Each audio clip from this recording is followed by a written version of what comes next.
ነው? ሰላም ነው አለሽ? እንኳን ደህና መጣሽ። እንኳን ደህና ቆያችሁኝ። ይቅርታ አረበሽኳችሁ መሰለኝ። ኧረ አረበሽንም። እዚህ እኮ አብረሽ ትንሽ አሞት ልንጠይቀው መተን ነው። እንኳን ደህና መጣሽ። እንዲሁም ነው ቁጭ በይ። አይ አልቀመጥም። እታች መኪና ቆሜያለሁኝ እና የሆነ ቃል ውስጥ ነበር የመጣሁት። አረብትና ቀጥሬ ቀረሁኛ። ትናንትና ትንሽ ተቀጣጠርን። አንተምጣ ውድ ቤተሰቦች ተመልሼ መጥቻለሁ። ተመልሼ ስመጣ ይህንን ቪዲዮ ታስታውሱታላችሁ፣ የዚህን ጊዜ ማለት ነው። ምክንያቱም አብዛኞቻችሁ ስለ ቤት በቃ ቤቱ ነው እያላችሁ በቤቱ ወንድ ልጅ ለምን ታመጣለች፣ ለቤቱ ለምን ማንስ ይገባል እያላችሁ ነው። ሩታ ቤት ማንንም ማስገባት መብቷ ነው። ምክንያቱም አብርሽ ከዚህ በፊት ከሩታ በፊት ሩታ ትታለች ስትሄዳ እንኳን አንድ ቀን መታ እቤት ውስጥ ለምን ይህን ሁሉ ወንደላጤ ይኖራል እቺ ውሽሚትህ ለምን ይዘሃት ገብታ ብላ አንድ ቀን መልስ ሰጥታ አታውቅም። እንደፈለገ ነበረ የሚኖርበት። ሲቀጥል የአብርሽና የሩታ ቤት ባለ ትዳር ቤት አይደለም፣ ልንገራችሁና ማለት ነው። ስንት የቡታጀራ ወጣት እንዳለ አይደለም እንደሚኖርበት። አብርሽ እኮ ለሩታ እኮ ባይጣሉ ኖሮ ኖርማንም እያሉ ተምሬ ነው የምላችሁ ክብር አይሰጣትም እኮ። በአብርሽና በሩታ ቤት ስንት ወንደላጤ ነበረ፣ ስንት ወንደላጤ ነው የተቀየረበት በዛ ቤት ማለት ነው። ስንቱ ተሰብስቦ ነበረ የሚኖረው። አሁን አፋችሁን አትክፈቱ፣ አፋችሁን ዝጉ። እውነት በቃ እናንተ ከደበራችሁ ካስጠላችሁ ስለ ሩታ አለማውራት አለማንሳት ትችላላችሁ። ነገር ግን ባልሆነ ነገር ሩታን አንስታችሁ መጣል ደግሞ ለእናንተ መብታችሁ አይደለም። ቤት የሁለታችሁም ነው፣ የአብርሽና የሩታ ነው። ነገር ግን ሩታ ፈልጋ ለምን አይደለም ቤት የመጣችሁ፣ እራሱ ፈልጎ ለምኖ ነው ያመጣት። ስለዚህ ትናንትና ቤት ገብታ ነበር፣ ለብቻዋ ቤት ዘግታ መሞት የለባትም፣ መብቷ ነው። ደግሞ የቤት ክራይ እሷ እኔ ራሴ ነው የምከፍለው እስካለች ምንድን ነው የሚፈልገው አብርሽ ከቤት ማለት ነው? ይኸውላችሁ ሩታ እንኳን እቤት ውስጥ ያን ሁሉ ወንደላጤ ሰብስቦ ውሽሚትን የዛን ቀን አሳድሮ አውሎ ገባችኋ? ሩታ ምን አይነት ጠንካራ ሴት እንደሆነች ጎበዝ ሴት እንደሆነች ማለት ነው። እርጉዝ ሆና እንኳን እንደ አብርሽ አመመኝ ፈለጠኝ አላለችም።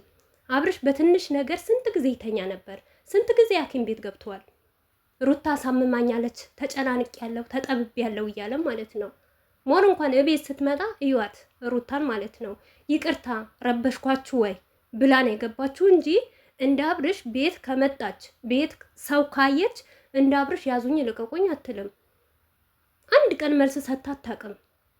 ዛሬ ለምንድን ነው እሱ ያዙኝ ልቀቁኝ የሚለው ማለት ነው? የኖረበት ቤት ነው። ከዚህ በፊትስ ይሄ ቤት ሲገቡ አብርሽና ሩታ ማለት ነው አብረው እኮ ነው። ምን ነበረው? ምንም ነገር እኮ አልነበረው።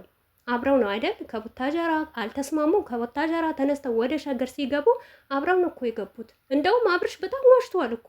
አብረው እየኖሩ ሩታ ማለት ሌላ ቤት ነው የምትኖረው፣ ሌላ ክፍል ነው የምትኖረው፣ እንግዳ ሲመጣ ነው ወደዚህ የምትመጣው እያለ ማለት ነው። አብረው እያሉ ማለት ነው፣ አብረው እየኖሩ ትዝ ይላችኋል። የሆነች የአበሻ ቀሚስ ለብሳ የሆነ ጊዜ አሁን በር ከፍቼላት መጥቻለሁ ብላ ያን ጊዜ ራሱ ውሸቱ ነው።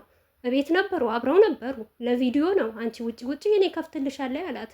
የአብርሽ ስራ ብዙ እኮ ነው። የአብርሽ ስራ እውነት አንናገረው፣ ይከደንና ይብሰል የአብርሽ ነገር ማለት ነው። ነገር ግን እዚህ ጋር እናንተ ናችሁ የምታናዱኝ እኔ ማለት ነው። እያወቃችሁ ስራ ነው ትላላችሁ፣ ድራማ ነው ትላላችሁ። ድራማ ከሆነ ሩታ ለምን ተወቅሳቷላችሁ? ሲላችሁ ልጇ ለምን ለቀቀስ ትላላችሁ። ሲላችሁ ደግሞ ቤቱ ማንም ማምጣት መብቷ ነው። የፈለገች ሰው ማምጣት አምጥታ ማስጨፈር መብቷ ነው። ምክንያቱም ይህንን ነገር መጀመሪያ ማለት ነው ሲሰጣት ለሰራተኝነት አይደለም የሰጣት። ሩታ ሰራተኛ አይደለችም፣ የአብርሽ ሰራተኛ አይደለችም። በእርግጥ ልጇን ታሳድጋለች፣ ልጇን ትንከባከበዋለች። ግን እንደ ሰራተኝነት እየገዛት ቤት ሰጥቷት ልጄ ልታሳድግልኝ ነው እያለ ትላንትና ማለት ነው። እውነት ትላንትና እኮ ደስታ ነግሮታል እኮ። ከምሬ ነው ሙላችሁ። ቀን ቀን ከሄርሚላ ጋር ትውላለህ፣ ማታ ማታ ደግሞ እየመጣህ እዚህ በር ታንኳኳለህ አለው። ምን ይሰራል ከሄርሚላ ጋር? እሺ እናንተ ቤቱን ከፈለገ ህይወቱን ከፈለገ ከሩታ አብሯት ሊቀጥል ትዳርን ከፈለገ ያችን ውሽሚት ከህይወቱን አስወጥቶ በሽምግልና ለምን ሩታን አይጠይቅም? ሩታ ከወንድ ጋር ቢያያዝ ዛሬ ማለት ነው እንደው እንበልና እንደው ቢፈታትም እንኳን ማለት ነው ከወንድ ጋር ቢያያት እንኳን በሽምግልና ለምን አይጠይቅም? በጓደኞቹ እንዲህ ነገር ያስጠላል እኮ ይደብርብሻል ሩታ ለምን አይላትም? አውጥቶ አደባባይ ለምን ይሸጣታል? እህት የለውም? ብዙዬ አለቻ ከሩታ ጋር ትግባባለች በጣም። ኤልዱም እንደዛው ማለት ነው። የሰው ልጅ አህላቅ ያለው ሰው እንደዚህ ነው የሚያደርገው። ሩታ ወንድ ብታመጣ በቃ አብርሽ እውነት መልካም ሴት መልካም ወንድ ቢሆን ለሚስቱ የሚያስብ ከሆነ ለልጁ የሚያስብ ከሆነ ሂዶ ኤልዱን ይዞ ቡዝዬን ይዞ ቡዝዬ እኔ አቅታኛለች ሩታ፣ ስለዚህ እናንተ ብትመስሉ ሰዓት ምን ይሻላል? እንዴት እናርግ? እኔ ማጥፍቻለሁ፣ በቃ ያለፈው አልፏል። ስለዚህ አሁን እንቆጠብ፣ እሷም ሆነ እኔም ውሽሚትን አላገኝም። ለዛሬ ላስመሳይ ማለት ነው። ሊያስመስል አንድ ቀን ይመጣና ህይወታችን እንቀጥል፣ ትዳራችን እንቀጥል፣ በመሀላችን ልጅ አለ ይላል። በማግስቱ ደግሞ ተነስቶ ውሽሚት ጋር ይሄዳል። ገባችሁ? አሁን እኮ ሩታ ጋር እንደዚሁ ቀንቶ እንደዚሁ ተቃጥሎ እንደዚሁ እርር ብሎ ድብን ብሎ እኮ ሩታ ጋር ቢመጣ እኮ ጥሩ ነው እኮ መልካም ነው። ነገር ግን አይማርም እኮ አይመለስም። ተመልሶ ከውሽሚት ጋር ነው።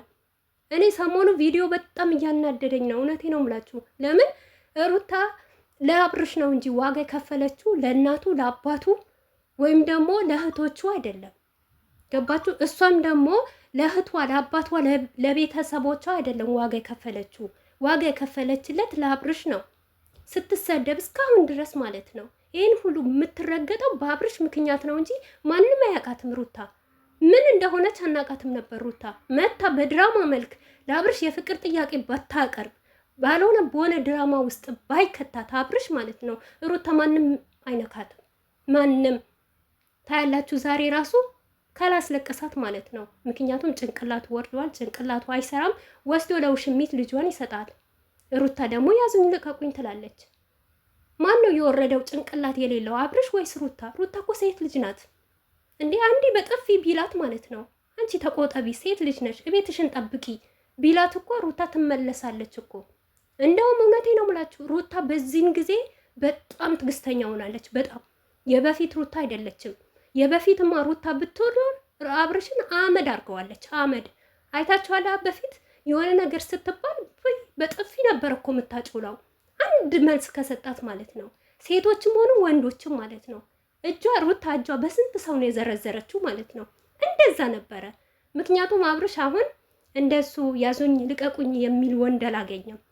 የእሱ መድኃኒቱማ ዳኒና ሜሪ ነበሩ ማለት ነው። በተለይ ደግሞ ሜሪ ልኩ ነበር የምታስገባለት። እውነቴ ነው የምላችሁ። አንድ ቀን ራሱ በጥፍ ያለችው ቀን ማለት ነው ከዛን ቀን ጀምሮ አንድ ምላስ አውጥቶ አያውቅም።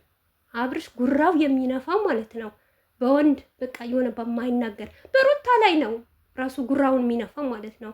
ሄርሜላ ላይ በተለያየ ቦታ እንደዚህ ይስቃል፣ ይጫወታል። ሩታ ጋር ሲመጣ ግን ሴጣን ተሸክሞ ነው የሚመጣው፣ ጂን ይዞ ነው የሚመጣው ማለት ነው። እና ሰውን አታናግሩ እባካችሁ። ሩታ ከደበረቻችሁ ካስጠላቻችሁ አለማየት ትችላላችሁ። ቤት ደግሞ አትበሉ። ይሄ ቤት እኮ ነው ነገ መቃብርን ውስጥ ልንገባ ነው ማለት ነው። ደግሞ የሆነ ባልሆነ ነገር እያወቃችሁ ነገሩ ሁሉ ነገር እንደሆነ እየገባችሁ እያለ ሩታ ላይ ለምንድን ነው የምትፈርዱት? ደግ አደረገች። እሰይ እኔ ተመችቶኛል። ትሂድበት ታቃጥለው ማለት ነው። ለምን ይመጣል? ፈቷታል አይደል? ምን ፍለጋ ነው የሚመጣው ሩታ ጋር? በቃ ትኖርበት ህይወቷ እንዳሻት። ለምን አንድ ወንድ አይደለም 10 ወንድ አታስገባም ቤት ውስጥ? ምን አገባው እሱ? ምን ቤት ነውና? በቃ ፈታችሁ አለቀ። የራሱን ህይወት ይኑር። ውሽሚትን ያግባ፣ ከውሽሚት ጋር ይዝለል። እንዴ እናንተ ምን ሆናችሁ ነው? ጤነኛ አይደላችሁ።